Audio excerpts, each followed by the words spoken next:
Dot ஃப்ரெண்ட்ஸோட வெளியே போகிறேன், கொஞ்சம் பாக்கெட் மணி வேணும்.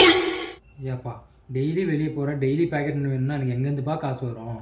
அதெல்லாம் தெரியாது, கொடுக்குறியா இல்லையா? தரேன். இந்தாப்பா மத்தியமாக செலவு பண்ணுப்பா. எப்போ தான் வேலைக்கு போய் சம்பாதிக்க போகிறாங்க.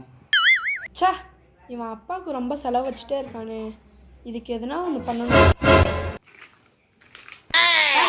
சொல்லுப்பா. அண்ணன் இனிமே உங்ககிட்ட பேக்கெட் பண்ணே கேட்க மாட்டான்ப்பா. எப்படிப்பா?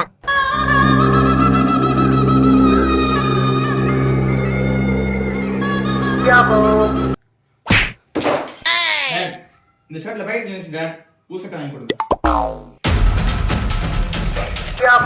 50 100 செலவு வச்சிருந்தாண்டா, இப்போ உன்னால 500 1000 செலவிக்க போறேன்டா. என்னையா